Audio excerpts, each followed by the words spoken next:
Welcome back to the deep dive. Today, we're taking a fascinating plunge into the world of profitable trading. But maybe not quite in the way you might expect. Our source material, the discipline of profitable trading, it isn't just about market mechanics. It's really a gripping personal journey. It covers that move from the initial dream of, let's be honest, easy wealth, to the rigorous self-mastery that's actually needed for, well, lasting success. Okay, let's unpack this a bit. Our source paints a pretty vivid picture of starting out, drawn by the intoxicating promise and the allure of controlling my own future.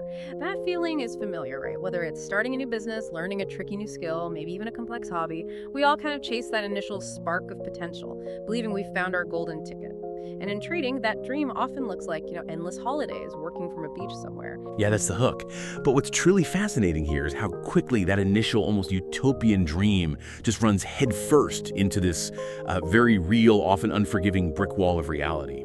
So our mission today is really to extract the often counterintuitive truths and the, let's say, rigorous mindset required to move beyond that magic formula myth. Because the author found that lasting success isn't about some secret indicator they stumbled upon. It's about what they call unwavering discipline. We'll explore exactly what that means. Absolutely. So whether you're genuinely curious about financial markets, or maybe you're just interested in how profound self-mastery and consistent discipline apply to any field, anything that demands high performance and real mental fortitude, you're going to find some incredible, actionable nuggets of insight here. It's really about more than just money. It's about mastering yourself. So where does it start? Well, so many of us, just like the author of our source, step into trading initially drawn by the dream of success, independence, and financial freedom. I mean, it sounds like the ultimate path to personal control, doesn't it? The idea of being your own boss, calling your own shots, letting the markets work for you, it's incredibly seductive. But as the author very quickly discovered, that path isn't easy, and it certainly isn't quick. They learned rather painfully there's just no magic formula. It doesn't exist. And the harsh truth is, most people fail right at the start, making utterly avoidable errors. It's almost like a rite of passage for beginners, making the same basic blunders over and over until maybe something clicks. Or, more often, they just quit. And that's where we can connect this to a much bigger picture, right? Far beyond just trading. These avoidable errors, they aren't unique to financial markets at all. They're common human behavioral pitfalls. The source specifically mentions chasing unrealistic expectations, like, doubling your account overnight, which just doesn't happen reliably, or operating without a plan, basically just winging it, letting fear and greed dictate their every move, and completely forgetting about something as fundamental as risk management. It really makes you wonder, why do these fundamental mistakes trip up so many people, even when the risks are so starkly clear? It's like watching someone walk into an obvious trap again and again. Exactly. And maybe you felt that pull yourself, that temptation of a quick win, maybe ignoring a well-thought-out plan when emotions ran high. Perhaps in a project at work or even a personal goal you set. The author fully admits to making those exact mistakes. They say their real advantage began not when I found a secret indicator, but when I finally corrected those fundamental flaws. So it wasn't about finding some hidden trick. It was about fixing himself first, which is a pretty humbling realization, to say the least. Okay, here's where it gets really interesting, I think.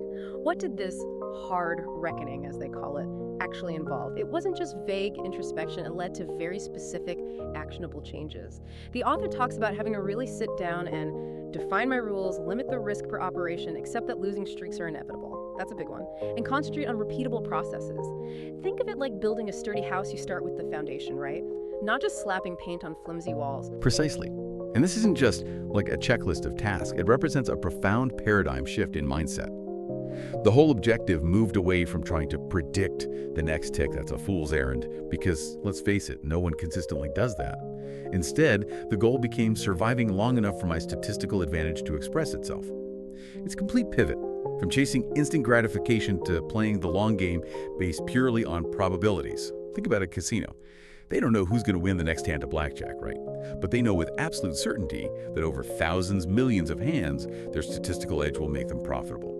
The author basically embraced that same probabilistic thinking, understanding that consistent small wins, and importantly even consistent small losses, are just part of the journey towards overall success. Right. So what does this all mean for you, the listener? Whether you're navigating, complex financial markets, or maybe tackling another significant challenge in your own life, well, it means having a clear, defined strategy, knowing your boundaries, your goals. It means accepting setbacks, even losses, as an inevitable, non-personal part of the process, not seeing them as some kind of catastrophic failure. And crucially, it means building robust, repeatable systems, things you can consistently trust day in and day out, regardless of the immediate outcome. Like a marathon runner, they don't obsess over every single step. They stick to their training plan, their pacing, knowing that's what gets them to the finish line. Okay, now let's dive into something truly crucial, something the source describes as profoundly counterintuitive: the inner game.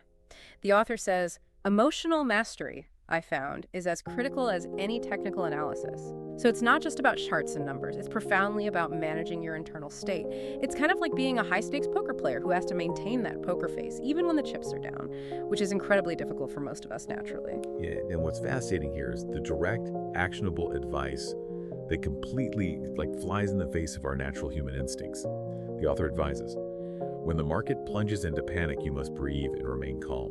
Simple but hard. When euphoria tempts you to overtrade, you must step back. Again, counterintuitive. Think about it. Our primal brains scream, run, when things crash, or more, go, when we're feeling good, feeling successful. This guidance directly challenges that impulse. It powerfully reminds us of that old saying the author quotes, which is so true in so many areas. The market transfers money from the impatient to the patient. It really is a test of wills, and usually the calmest, most patient will comes out on top. And that patience. It isn't just sitting around passively waiting for something good to happen, is it? The source is clear. It's a skill you train, like a muscle. It means waiting for your specific setup, the conditions you've defined as favorable. It means respecting your stop loss without hesitation. A stop loss, just to clarify, is a preset order. It automatically closes your trade if the price moves against you to a certain point, limiting your potential loss. It's like having an emergency brake in your car that you always use when you need it. And that discipline to actually hit that brake, even when your gut is screaming just a little longer, it might turn around, that's incredibly difficult but absolutely essential. It's the difference between, say, a minor scratch and totaling your investment car. Absolutely. And this raises a really important question about how we fundamentally deal with failure or perceived failure. The source is refreshingly clear, almost blunt. And yes, you will lose. Everyone loses, period. So the real differentiator isn't avoiding losses, because that's impossible in the long run, but how you manage those losses. Crucially, the author warns, never seek revenge against the market. It will only take more. Trying to win back what you lost is a recipe for disaster. Instead, after a loss, the process is you document the operation, extract the lesson, and stick to your plan. The author vividly explains, and this is key, that a small, quick loss costs far less than a mistake you deny for days. Letting a loss run, hoping it reverses. Your greatest asset isn't a strategy. It's your capacity to recenter yourself after a blow. This is huge, isn't it? Our ego often makes us cling to a losing position because admitting we were wrong feels painful. But the successful trader, they accept the loss quickly, learn the lesson, and move on. Like a seasoned scientist who sees failed experiments not as defeats, but as necessary steps toward discovery. So, okay, how do you actually put all this inner game and discipline into consistent practice? It sounds good, but how do you do it? Well, the author talks about treating education with real serious intent, covering not just the obvious stuff like technical analysis, studying price charts and patterns, or fundamentals like the economic health of a company or country, or even macroeconomics, the big global trends. But most importantly, really digging into psychology, understanding your own biases and triggers. It's a holistic approach, recognizing that often the biggest variable, the weakest link, is the person sitting behind the screen. And from this deep dive into education, a simple plan was written. But simple doesn't mean simplistic or easy. This plan was incredibly specific. It detailed exactly what I would trade, be it forex, which is foreign exchange, trading currencies like the US dollar versus the euro, or gold, stock indices, or commodities. It outlined my preferred timeframes, short-term, long-term. It specified what specifically defined a valid entry signal. Crucially, where my stop loss would be placed before entering the trade, how I would take profits, and maybe most importantly, how much I would risk, typically 0.5% to 1% per trade, a small, manageable amount of their capital. Imagine the clarity that brings to the table. No guesswork, no impulsive decisions in the heat of the moment. It's literally a blueprint for every single action. And if we connect this to the bigger picture again, this isn't just about, making rules for yourself. It's about rigorous accountability and driving continuous improvement. The Sortal explicitly states, every single trade went into a journal. Every single one. My hypothesis, the execution, my emotions at the time, and the actual results. Without that record, there's no improvement. Full stop. Think of it like a pilot's flight log, or maybe a doctor's patient notes. You simply can't learn effectively from mistakes you don't acknowledge, track, or understand. This journal becomes this incredibly powerful feedback loop. It allows for what's called backtesting, essentially testing your trading strategy against historical data to see how it would have performed in the past. It's basically the scientific method applied to your personal finance, data-driven decisions. Yeah, and the author really drove home this powerful idea. Treating trading as a business. Not a hobby, not gambling, but a serious business. It has its own cash flow, my results, cost control, my losses, processes, my setups, audits, that backtesting against historical data, and its own culture, my discipline. The goal fundamentally shifted. It moved away from chasing that elusive lucky hit to aiming squarely for consistency. It's about understanding that many small, excellent decisions repeated over and over create a great result. Much like how a successful restaurant thrives, right? On consistently good meals and service day after day, not just one viral dish that gets people talking for a week. And the source even gives us a little glimpse into specific markets, noting that forex and gold in particular demand respect.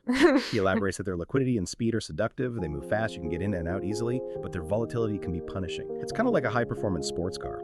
Thrilling to drive, absolutely, but one wrong move, one lapse in concentration, you're spinning out into the ditch. Exactly.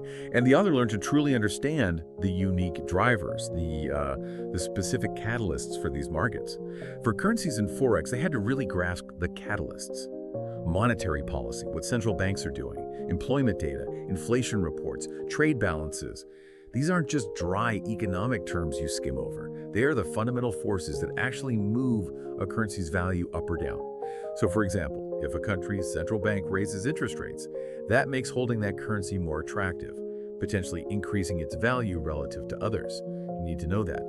And for XAUUSD, that's the international symbol for gold, priced in US dollars, they had to internalize its dual role, a safe haven asset, meaning people often buy it in times of fear or uncertainty, and a financial asset highly sensitive to real interest rates and the dollar. So gold often shines when other assets falter, but its price is also heavily influenced by the actual rate of return you get on investments after accounting for inflation. That's real interest rates, and of course the strength of the US dollar itself. Understanding these intricate relationships is absolutely crucial. It's not just about looking at a chart. But perhaps the most powerful takeaway, really, something the author calls their most profound realization, is this. And I think this applies to so much more than just trading. It's don't try to impose your opinion on the market. Listen to the price, prepare for multiple scenarios, and act based on probability, not desire. It's so easy, isn't it, to get emotionally invested in what you think should happen, what you want to happen. But the market, much like life sometimes, just doesn't care about your opinions or your desires. It only cares about what is. Yeah, that really raises an important question about ego and perception, doesn't it? It's about truly observing and reacting to what is actually happening, rather than trying to force your own narrative, your own hopes, onto a complex, unpredictable system. Listening to the price, as the author puts it, means letting the objective data, the price action itself, guide your decisions, rather than your hopes, your fears, or your biases. It's a profound lesson in humility, really, and adaptability. Recognizing that the market is this complex, indifferent entity, and your job isn't to predict it or control it, but simply to align yourself with its probable movements. It's the difference between, arguing with the weather and just remembering to bring an umbrella if it looks like rain. So when you pull it all together, what does this all mean for you? Our deep dive into the discipline of profitable trading really shows us something important, that dream of financial freedom. It isn't some mythical quest for a holy grail, it's actually a tangible goal. But it's built on a bedrock of relentless self-mastery and consistent, methodical effort, day in, day out. It's really the triumph of process over passion, you could say, of discipline over desire. Ultimately, yeah. As the author states so clearly, financial freedom doesn't mean an absence of rules. It means mastering yourself. Yeah. Discipline grants you control. Control leads to consistency, and consistency, given enough time, delivers that freedom. It's this powerful intertwined chain of cause and effect, and it reverberates far beyond just a trading screen, I think. It's really a testament to the idea that true freedom, ironically, often comes from embracing structure, not trying to escape it. And the author's current routine just beautifully illustrates this profound transformation they went through, planning meticulously before even opening the trading platform, defining levels, scenarios, risks all beforehand, and then evaluating everything afterwards with cold, objective analysis. detached. For them now, a good day isn't about winning, it's about following the plan. That's the win. It's that unwavering focus on the plan, risk management, and daily patience. Because they know now, with absolute certainty, that consistency is freedom. It's almost a mantra. What a liberating realization that must be, right? It really is. And this raises, I think, an important question for you, for the listener to maybe ponder. Where in your own life, whether it's career, personal goals, relationships, whatever, might a more rigorous discipline process, one focused squarely on consistent adherence to a well-defined plan, rather than maybe chasing the fleeting thrill of immediate gratification, where might that unlock a different kind of freedom or mastery for you? What might you achieve if you approach your biggest challenges with that same kind of unwavering discipline? A powerful thought to end on indeed. Thank you for joining us on this deep dive. We'll catch you next time.